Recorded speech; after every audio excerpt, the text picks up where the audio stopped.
Good morning all. എല്ലാവർക്കും സുഖാണോ?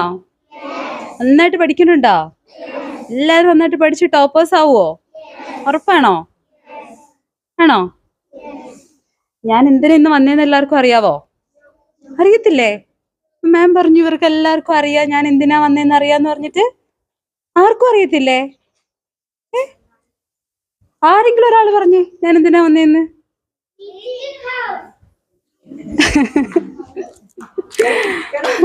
പറയൂ. അതാണ് ക്ലാസ് ചെയ്യേ.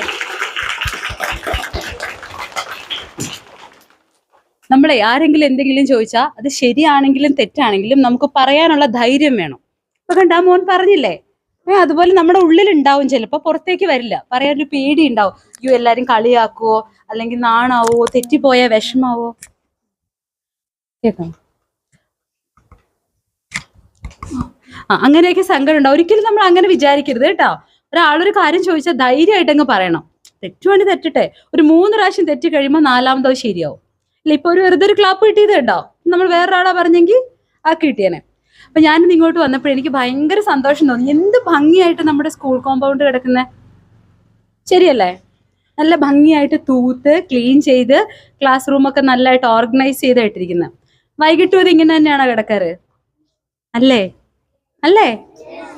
ഉറപ്പാണോ? ഞാൻ വൈകിട്ട് വരുന്നുണ്ട്, ഞാൻ നോക്കും. നല്ല ഭംഗിയായിട്ട് നീറ്റാക്കിയാണ് രാവിലെ നിങ്ങൾക്ക് ക്ലാസ് റൂം തരുന്നത്. നിങ്ങളുടെ വീട് പോലെ തന്നെ, അല്ലെങ്കിൽ നമ്മുടെ വീട് പോലെ തന്നെ നമുക്ക് ക്ലാസ് റൂം ഇങ്ങനെ തരുമ്പോൾ വൈകിട്ട് അത് ഇതുപോലെ തന്നെ ഇടാനുള്ള ഒരു റൈറ്റ് നമുക്കുണ്ട്. ചെയ്യാറുണ്ടോ എല്ലാവരും?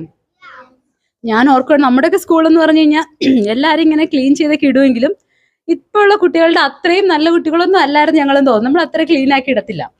എല്ലാം പേപ്പർ വലിച്ചെറിയും, നല്ല ഡെസ്ക് ഒക്കെ റീഅറേഞ്ച് ചെയ്തിടും, അങ്ങനെയൊക്കെ ആയിരുന്നു. അപ്പൊ എനിക്ക് തോന്നുന്നു ഇത്രയും നല്ല കുട്ടികൾ ഇവിടെ ഉള്ളപ്പോൾ ഇവരൊക്കെ വളരെ നീറ്റായിട്ട് ക്ലാസ് റൂം ഒക്കെ ഓർഗനൈസ് ചെയ്തിടുന്നു.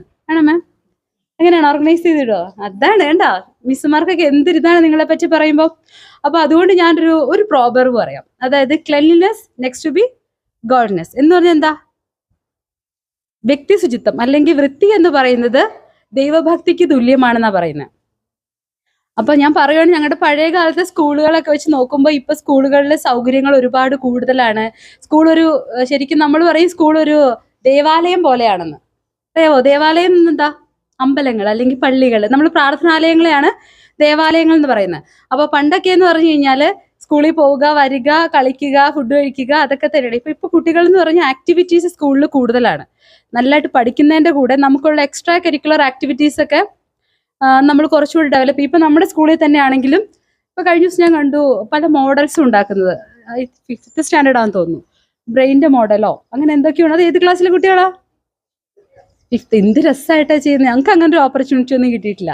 അപ്പൊ നിങ്ങൾക്ക് ഒരുപാട് ഓപ്പർച്യൂണിറ്റീസ് കിട്ടിയിട്ടുണ്ട്. ദൈവത്തിന്റെ കയ്യിൽ നിന്ന് കറക്റ്റ് കിട്ടുന്നത് പോലെ തന്നെ ഈ സ്കൂൾ ഒരു ദേവാലയമാണ്. ദേവാലയത്തിൽ നിന്ന് അല്ലെങ്കിൽ നമുക്ക് ദൈവത്തിന്റെ ആലയത്തിൽ നിന്ന് കിട്ടുന്ന എല്ലാ ബ്ലെസ്സിങ്സും നമ്മുടെ സ്കൂളിൽ നിന്ന് നമ്മുടെ ടീച്ചേഴ്സ് തരുന്നുണ്ട്. അതുകൊണ്ടാണ് ടീച്ചേഴ്സിനെ എന്തെന്ന് പറയുന്നത്? ഗുരുക്കന്മാർ ദൈവത്തെ പോലെയാണ്. ദൈവത്തെ പോലെ കാണലുണ്ടോ? കാണണം. ടീച്ചേഴ്സ് പറയണ അനുസരിക്കണം, അവരോട് സ്നേഹത്തിൽ പെരുമാറണം. നമ്മളൊക്കെ സ്കൂളിൽ പണ്ട് പഠിക്കുമ്പോൾ ടീച്ചേഴ്സിനോടൊക്കെ ഭയങ്കര ആരാധനയായിരുന്നു, നല്ല പേടിയായിരുന്നു, ബഹുമാനമായിരുന്നു. പക്ഷെ കൂട്ടുകുറവായിരുന്നു. കൂട്ടുകൂടാൻ പേടിയാണ്, കാരണം വഴക്ക് പറയുമോ തല്ലുമോ എന്നൊക്കെ ഉള്ളത്. പക്ഷെ ഇപ്പോഴത്തെ ടീച്ചേഴ്സ് എന്നൊക്കെ പറഞ്ഞാൽ ഭയങ്കര സ്നേഹമായിട്ടാണ് എനിക്ക് തോന്നുന്നത്. ഞാനിവിടെ വരുമ്പോഴൊക്കെ കുട്ടികളെ ഭയങ്കര കൊഞ്ചിച്ച് ലാളിച്ചൊക്കെ പെരുമാറുന്നതായിട്ടാണ് ഞാൻ കാണുന്നതാണോ? ആണോ? ഉറപ്പല്ലേ? നമ്മുടെ ടീച്ചേഴ്സിനോടൊക്കെ നമുക്ക് പേടിയായിരുന്നു, ചൂരലൊക്കെ ഉണ്ടായിരുന്നു, നല്ല അടിയും കിട്ടുമായിരുന്നു. നിങ്ങൾക്കുണ്ടോ? ചൂരലുണ്ടോ? അടി ഉണ്ടോ? എന്ത് ചേഞ്ചാന്ന് നോക്കി. നമ്മുടെയൊക്കെ സ്കൂളിൽ ചൂരല് എത്ര അടി കിട്ടിയേക്കണു. ഒരുപാട് അടിയെ കൊണ്ടിട്ട് ഡോക്ടറായത്. നിങ്ങൾക്കൊക്കെ ആണെങ്കിൽ അടിയൊന്നും കൊള്ളാതെ ഡോക്ടറും എഞ്ചിനീയറും നല്ല നല്ല ഹൈ പ്രൊഫഷണലൊക്കെ ആകാൻ പറ്റുമെന്നാണ് എനിക്ക് തോന്നുന്നത്. ശരിയല്ലേ? ആണോ? ഉറക്കെ പറയുന്നത് രാവിലെ ബ്രേക്ക്ഫാസ്റ്റ് ഒന്നും കഴിച്ചില്ലേ? ഒരു എനർജി ഇല്ലല്ലോ. അങ്ങനെ വേണം. രാവിലെയുള്ള എനർജി വൈകിട്ട് വരെ മെയിൻറ്റെയിൻ ചെയ്യണം. അപ്പൊ ഞാൻ ഒരു സ്റ്റോറി പറയാം. അല്ലെങ്കിൽ ഞാൻ ഇങ്ങനെ സംസാരിച്ചാൽ നിങ്ങൾക്ക് ഭയങ്കര ബോറടി ആയിട്ട് തോന്നും. ഒരു ജാപ്പനീസ് സ്റ്റോറി പറയാം. ഒരിക്കലേ ഒരു അമ്മയും 2 കുട്ടികളും കൂടി ഒരു ട്രെയിനിൽ യാത്ര ചെയ്യായിരുന്നു.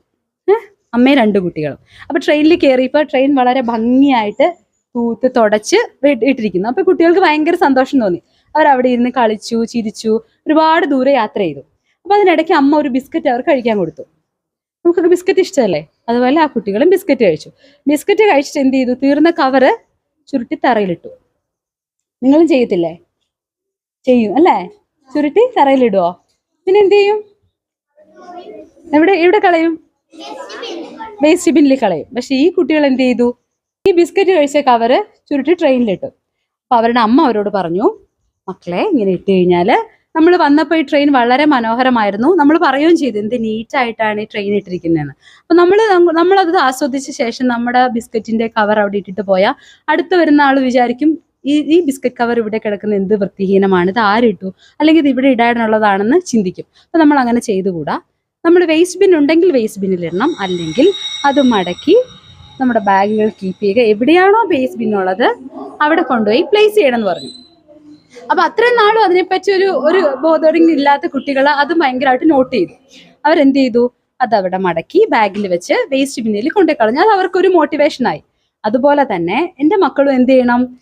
നമ്മുടെ സ്കൂളും പരിസരവും വീടും ഒക്കെ നല്ല ശുചിയായിട്ട് നോക്കണം. ഇതൊരു ചെറിയ ലെസൺ പോലെയാണ് ആൻറ്റി പറയുന്നത്. എന്തിനാന്ന് പറഞ്ഞാൽ ഇപ്പം എനിക്ക് കണ്ടപ്പോൾ സന്തോഷം തോന്നി. ഈ സ്കൂളും പരിസരവും ഇത് എപ്പോഴും മെയിൻറ്റെയിൻ ചെയ്യാൻ വേണ്ടിയിട്ടാണ് ഇങ്ങനൊരു സ്റ്റോറി പറഞ്ഞത്.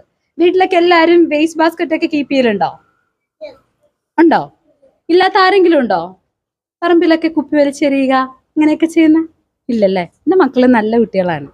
അതുപോലെ ഇനി ആരെങ്കിലും ചെയ്യുന്നുണ്ടെങ്കിൽ നമ്മൾ പറയണം. ഞങ്ങളുടെ സ്കൂളിൽ നിന്ന് മെല്ലോ വാലിയിൽ നിന്ന് പറഞ്ഞിട്ടുണ്ട്, നമ്മുടെ പരിസരവും വീടും എല്ലാം നീറ്റായിട്ട് സൂക്ഷിക്കണം. നിങ്ങളെല്ലാം കുളിക്കില്ലേ? നമ്മൾ കുളിക്കുന്നത് പോലെ നമ്മൾ കുളിച്ച് സുന്ദരിമാരാവത്തില്ലേ? അതുപോലെ നമ്മുടെ പരിസരവും എപ്പോഴും സുന്ദരമായിരിക്കണം അല്ലേ? ഉറപ്പല്ലേ? Being tidy and clean the sign of spirituality. മനസ്സിലായോ? നമ്മൾ എത്ര വൃത്തിയായിരിക്കുന്നോ അത് നമ്മുടെ ദൈവത്തിന് വസിക്കാനുള്ള ഒരു ഭവനമായി മാറും, അല്ലെങ്കിൽ ഒരു വീടായി മാറും, ഒരു ഹോമായി മാറും. നമുക്ക് ദൈവത്തിന് വേണ്ടേ? നന്നായിട്ട് പഠിക്കണ്ടേ? ഇതൊക്കെയാണ് എനിക്ക് നിങ്ങളോട് പറയാനുള്ളത്. പറഞ്ഞതൊക്കെ മനസ്സിലായോ? ആർക്കെങ്കിലും മനസ്സിലായോ? എല്ലാവർക്കും മനസ്സിലായി? അന്ന് മോനൊന്ന് പറഞ്ഞു, എന്താണ് ആൻറ്റി പറഞ്ഞത്?